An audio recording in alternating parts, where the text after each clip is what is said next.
Now we've got the car all packed up with load one. Got our filters, got our water, got our stand, and then we'll just quickly move that into the new location, and then we'll come back and grab the tank.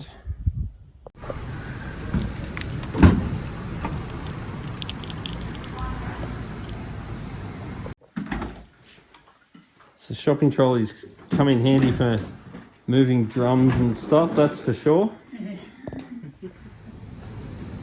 And now we got the stand all loaded up.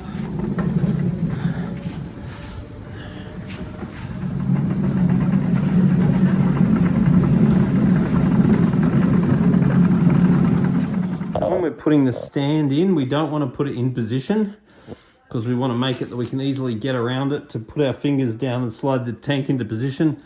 We're then going to push the tank into position. The next thing we're going to do is make sure there's no rock, which at this stage there doesn't seem to be, because if there's any rock in the stand, that means you're going to have to look at packing the stand, because the first important thing is to make sure that all your legs are touching the ground and make sure there's no rock. So if we do this and there's no rock, then you can sort of assume your floor might be flat. Then when we put a little bit of water in the bottom, if you want to get real smart, you can measure front, back, and if it's the same, you can assume your floor is flat. But if you put like a centimetre of water in the bottom of the tank, it's pretty easy to see if the floor is not flat. And if the floor is not flat, you want to do something about it. Otherwise, over time, you're going to risk cracking your tank. And we know all about that, don't we? We don't want to crack a tank. So we're in the lift at the moment, and we've fit in just beautifully. And watch this door's stopping for no one. So this COVID-19 certainly sucks, because I hate wearing these stupid masks all day. When I was growing up, we never had to worry about COVID-19. We only had to worry about AIDS, which had some really cool ads here in Australia with the bowling alley where the Grim Reaper comes and knocks you down. So the inconvenience that AIDS is, though particularly inconvenient at times, but the protection that you have to take to not get AIDS is certainly not as inconvenient on a daily basis, depending on your lifestyle, as bloody COVID. Anyway, I can't wait for this crap to be over. Now when we're putting the tank in the van, we want to have it completely on foam. Going to put foam at the back here, and the most important thing is foam here, and we want to have it all nice and tight and snug. So if we slam on the brakes, because your eyes are not paying attention, which does happen, particularly in this area, you might find something you'd rather be looking at than the road, and then you slam on the brakes and smash your fish tank. If you're a dickhead, you might do that, and guess what? I've done that. Now we've got the tank and all that loaded in now, ready to go. When I first got those number plates, my wife said to me, "I'm never ever going to go in your car because you look like a perverted yobbo." And I said to her, "I look exactly like a perverted yobbo." So we've got our fish packed, and having a couple of these dollies is the best thing ever for moving a fish tank. And away we go. So a trolley on a foam box is the absolute easiest way to move a fish tank.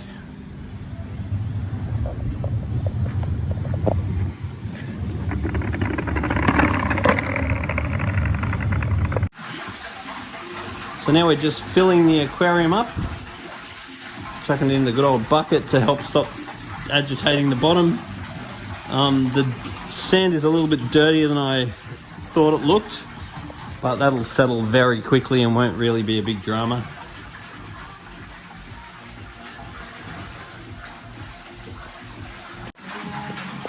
So when moving an aquarium, if you can avoid cleaning the gravel, it's good for all the good bacteria that grows in the gravel. But if the gravel's completely stuffed, you definitely want to clean it.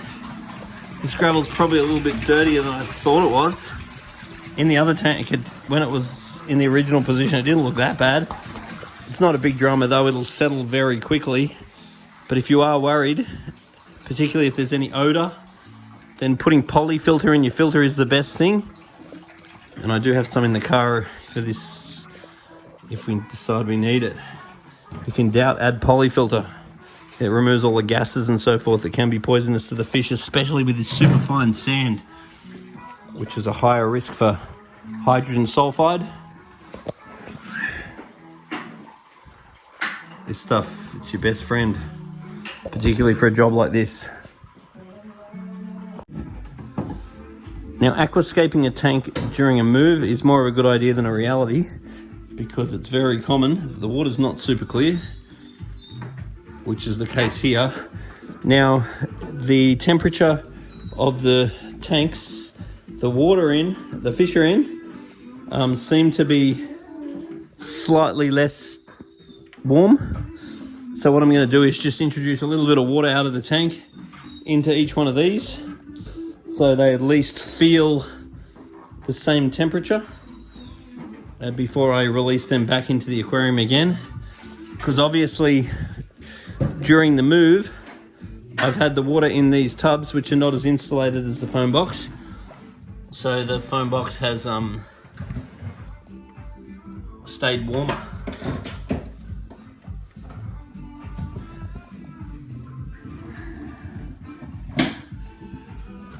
We've got some pretty cool fish here. The last thing we want to do is shock them. Hey dog. Now, to acclimatise the fish, we're just siphoning a bit of water into each one of these, just to adjust the temperature, to make sure the fish are all comfortable and we don't shock their temperature before introducing them back to the tank. This beautiful ghost knife here is playing in the outlet of the hose, which we're currently just siphoning water from the tank just to warm the thing up. He's such a beautiful, playful fish. And when you're doing this, you really want to try to create as much oxygen as possible. Keep the oxygen level up in this little tub while we're acclimatizing the fish. We don't want them sitting still for long.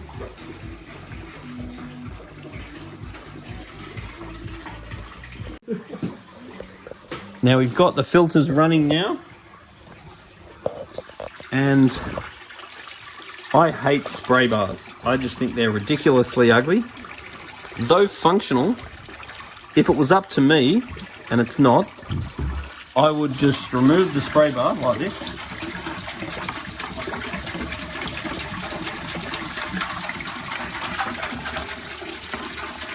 And then I would just have this returning into the aquarium nicely like that, at the surface of the water, giving me good surface agitation. And that way, especially with the spray bars that have got the ends in them, it really banks up the water flow. It gives you pressure out of here, which is all fine, but definitely hinders your water flow. Once again, if it was up to me, this is how I would just have that. It's not going to reduce your water pressure at all. Not that that's a big problem, but I just like it all as clean and non-visible as possible. And then it'd be good in this aquarium to get a bit of flow, a bit of kinetic energy. So if we can aim this one that way, aim that one that way, and any other pumps that we put on, just respect the kinetic energy, and we'll get good flow in the tank. If they're going in opposite directions, they create what's called countercurrents. So therefore you need a lot more energy to create the same amount of water flow. So if this one goes this way, that one goes that way, and any other pumps that we get running, just work with that clockwise, anti-clockwise idea. Without these stupid ugly spray bars, then I'm happy.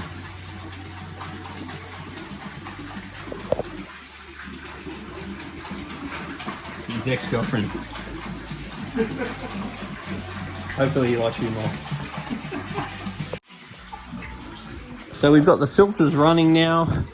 We've got the tank aquascaped in a sort of Warrenora River thing going on at the moment because the water needs to clear up. We're slowly acclimatizing the fish to get the fish into the tank. Then we'll get the lights on and everyone will be happy.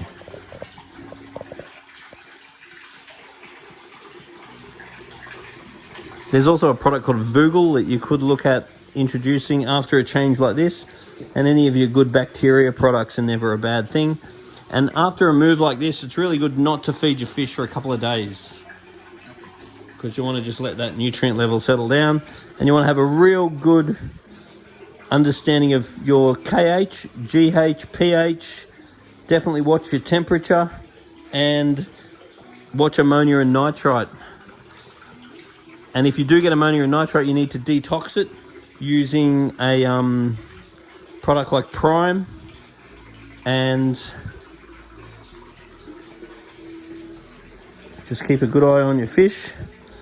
And definitely watch nitrate as well, because often after disturbing your sand, you can end up with your nitrate elevating, which is not ideal. But basically, that's how you move a fish tank. Take it all apart, put it all back together and wash it as little as possible. And then give it time to settle down. Now, whenever doing anything like moving an aquarium, you really want to watch out for white spot, because during a move, when the fish are uprooted and stressed, and particularly if the water gets a little bit cooler, white spot is your concern.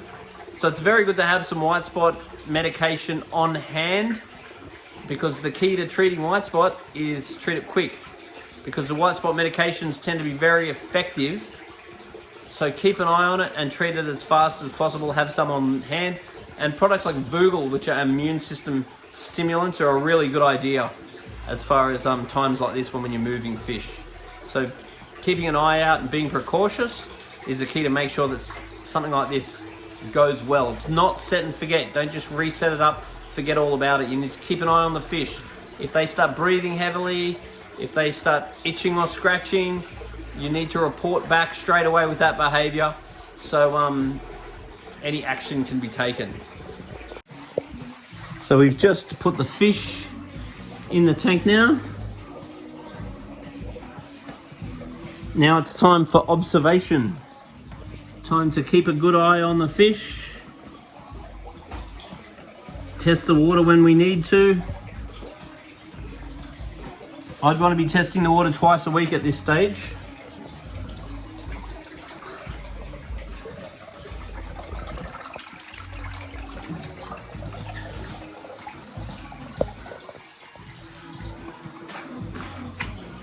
So the fish will give you notice if things start going wrong.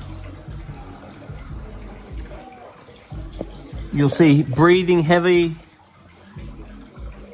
You'll see flicking and scratching, particularly on your loaches. So you want to have white spot medication on hand, and don't be afraid to use it. If you see any sign of white spot, treat it after a situation like this. And Murphy's Law is a bitch. You want to have the white spot medication, because if it cracks out, you want to treat it straight away. And it always ends up being the case where you need it when you can't get it.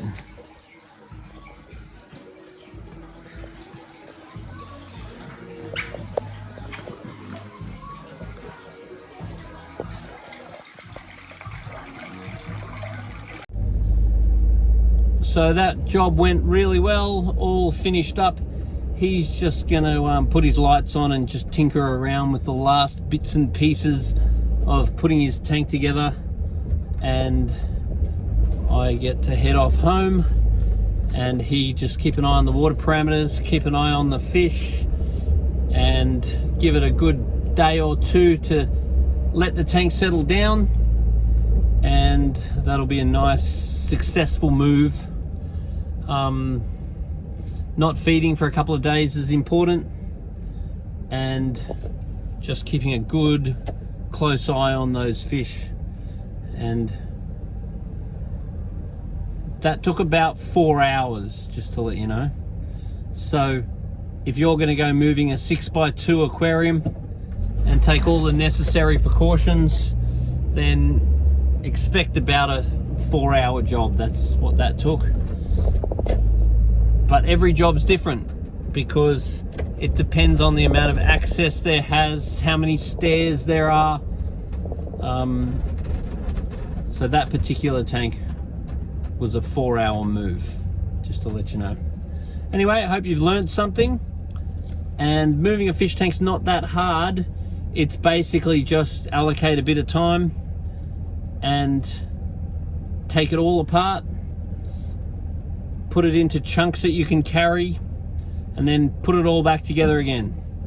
Where you go wrong is doing too big a water changes, potentially shocking them with temperature issues, cleaning filter with tap water, overly cleaning the gravel if you don't need it. Signing off.